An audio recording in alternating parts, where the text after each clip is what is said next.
Chevron and some other oil industry companies are interested in sanctions against the Venezuelan government be lifted so that they continue extracting oil within Venezuela, which of course provides funds used by the dictatorial regime to oppress and repress unarmed civil population that voted for Edmundo González Urrutia. Chevron lobby may not be underestimated as it finds allies all over countries interested in evading sanctions or interested in provoking security threats to the United States, such as various wars developing in Eurasia at this time. The token for exchange seems to be deportation. Nicolás Maduro, the dictator in Venezuela, is offering to quickly receive all deported Venezuelan citizens, which would free the United States from all illegals of Venezuelan nationality who would be admitted back into Venezuela with no restrictions if Nicolás Maduro is allowed to remain unlawfully in power after January 10th. It is important that Donald Trump, Marco Rubio, and National Security Advisor Walz weigh pros and cons of exchanging a needed deportation short-term of Venezuelans from the United States against long-term consequences of permitting the dictatorship to continue. Again, look back at Cuba. Permission of the United States to let Cuba continue their dictatorial regime for over 70 years is the single most humiliating foreign policy defeat of the United States, as it has been unable to fully comply with Monroe Doctrine as expected by the founding fathers. And if Maduro is not taken out of power, Venezuela is at risk of becoming a second Cuba. And as we sit on a strategic location on the top of the South American continent, it is easy for the socialist illness to expand into Colombia, Brazil, as their presidents Petro and Lula remain ambiguous on whether or not supporting Edmundo González Urrutia's presidency. There are differences between strategies of Donald Trump and Edmundo González Urrutia's forms of communication, as both are presidents-elect of their countries preparing to get into office during January. Donald Trump has already established a cabinet, which is, of course, provoking a hilarious fight between left and right, where the sympathizers of the right applaud Donald Trump's cabinet designations and the left whines and implores other choices to be made instead. In the Venezuelan case, Edmundo González Urrutia has not named anyone yet, as many constituents within Venezuela believe it is safer not to name anybody yet. If Edmundo González Urrutia wishes to appoint people within Venezuela to his cabinet, they will be immediately imprisoned. At this point, the safety of our people is foremost.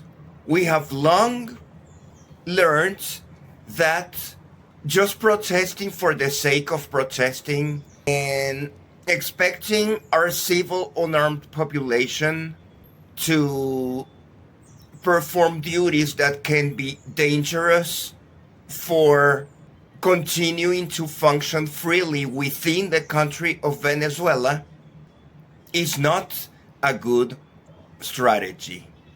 Our president-elect Edmundo González Urrutia is not so outspoken either because he is a former diplomat. Diplomats have been trained during their lives to conduct a series of high-level meetings and communicate precisely in short sentences very powerful statements. Edmundo González Urrutia has been able to escape Venezuela and start a series of meetings within Europe as he was issued an arrest order by our Attorney General. And he was even given a piece of paper to sign, which of course, after he arrived into Spain, he said it was coercive and has no value. That has been very intelligent of him. And he expects to come back into Venezuela on time for his inauguration on January 10th. Edmundo González Urrutia, it is important that the international community continues recognizing his presidency. Giorgia Meloni, Prime Minister of Italy, and Anthony Blinken, Secretary of State of the United States, have recognized Edmundo González Urrutia as our president-elect, which means that Nicolas Maduro's fraud is no longer believed in the powerful group of 20 countries that recently met in Brazil last week. Edmundo González Urrutia has requested the right to not provide further information on what will be the specifics of his coming back into Venezuela. We may only assume that with the assistance of the Kingdom of the Netherlands, which is formed by the ABC islands of Aruba, Bonaire, and Curacao, will be interested in ensuring that Edmundo González Urrutia sits on the presidential seat on January 10th, and the Dutch Caribbean islands could provide a fantastic local base for further intervention as requested by the United States. The United States must be considered in two fashions: the formal Department of State and Department of Defense bureaucracy and branches of the military, as well as private entrepreneurs such as Eric Prince, who has also been outspoken on U.S. deportation strategies and Venezuelan overthrowing of Nicolás Maduro and Diosdado Cabello. And as the new administration takes shaping within the next few weeks, Eric Prince himself will most likely provide further details on how the competencies of his private military contractor will act in agreement with the United States federal government, to which now Elon Musk, with his superb communications satellites, may also provide help.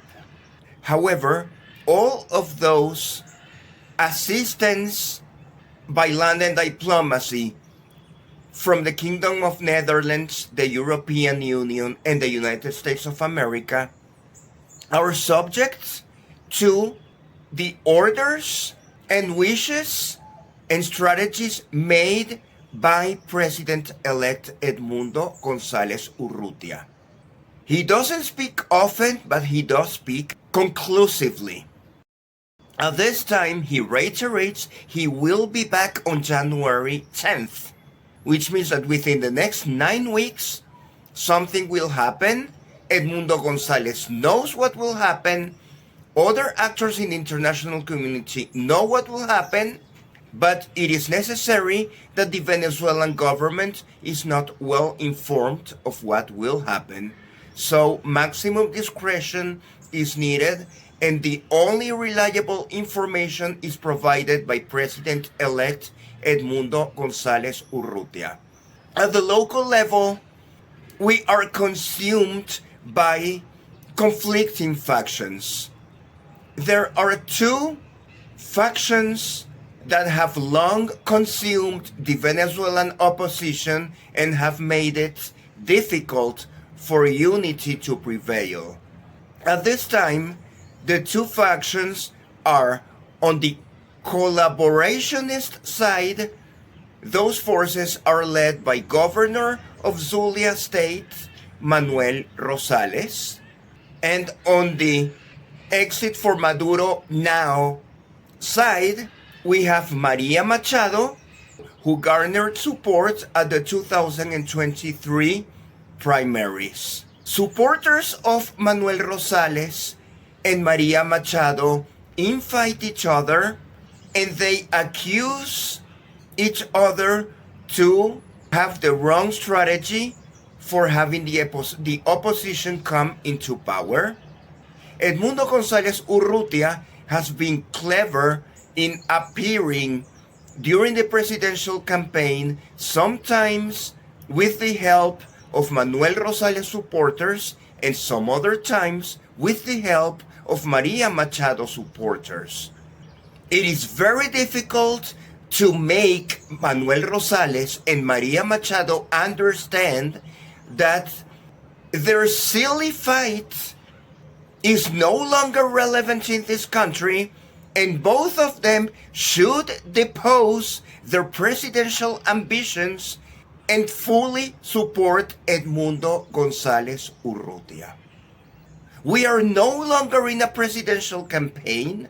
Edmundo González has already won, and Edmundo González Urrutia is unable to name a cabinet, not only because of prudence necessary to safeguarding life, property, and liberty of Venezuelans within the country, but also because any nomination by Edmundo González Urrutia would provoke intense infighting against the factions of Manuel Rosales, who like to collaborate with the regime, and Maria Machado, who like to provoke often needless and dangerous street activities and offenses against other Venezuelans, which, yes, hardline is necessary, but hardline must be used effectively,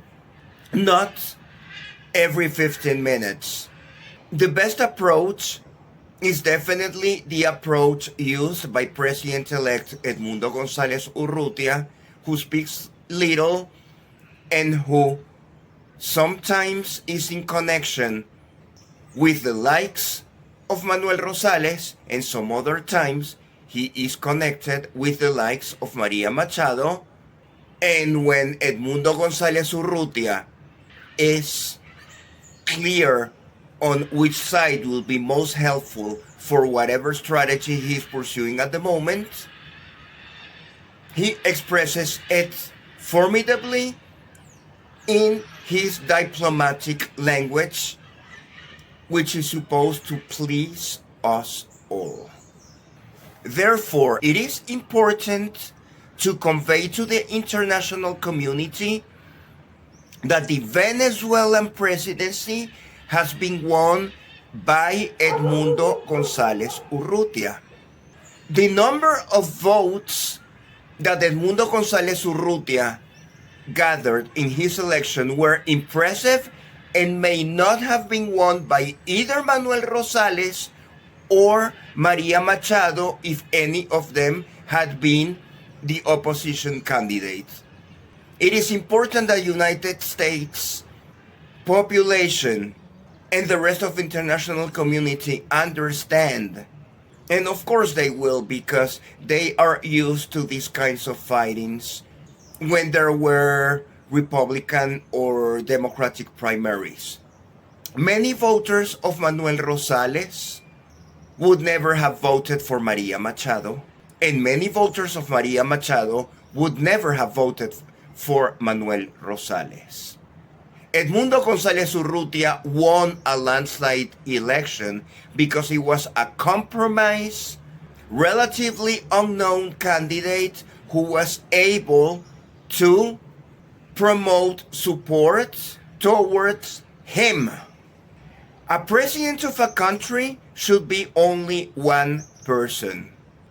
All the policymakers in the international community who are being approached by either the campaign of Manuel Rosales or the campaign of Maria Machado must be aware that they should not be only speaking to one side of primaries occurred more than a year ago. They must directly speak to the president-elect, and only to the president-elect Edmundo González Urrutia, as he has not named anybody else to speak on his behalf. Edmundo González Urrutia has not authorized anybody to speak on his name. He is the president-elect. He has not named a vice president. He has not named a minister of foreign affairs. He has not nominated a minister of defense, and he will probably not do so until he becomes president safely within Venezuela, and he takes possession with the assistance of various public and private military contractors and allies. For further information on how the military activities upon Venezuela might occur, please refer to frequent videos from Eric Prince or Ivan Simonovic. But what must be clear is that we are entering a period of secret preparations. The general population is advised to be patient. Only a few weeks are left until January, and wait for the magic to happen. In the meantime, illegal immigrants in the United States must take the advice of Tom Honan and Eric Prince and be prepared to leave unless they hire an immigration lawyer so that their paperwork in the United States fulfills the requirements so that they are awarded work visas or a green card. Venezuelans have a tendency of requiring the United States to provide visa, to provide monetary assistance, and to provide everything for us. And the only request that the United States is asking us is, if we are going to visit the United States, please visit legally. Please do not overstay a visa, and please do not enter crossing the border illegally. That is the only request United States is making to citizens of other countries. And in return, the United States is providing so much more in terms of monetary assistance, in terms of military assistance. And now, with triumphant Donald Trump's ascent into the presidency, the United States is becoming a beacon of freedom and enlightenment for oppressed societies wishing to escape communism. Therefore, it is important that the policies and strategies applied by the United States and other countries are discussed at the presidential level exclusively with President-elect Edmundo González Urrutia and no one else until he names a cabinet. It is important for Manuel Rosales and Maria Machado to stop acting as if they are still presidential candidates. They have been forever in Venezuelan politics, and it is time for them to leave room for President Edmundo to lead.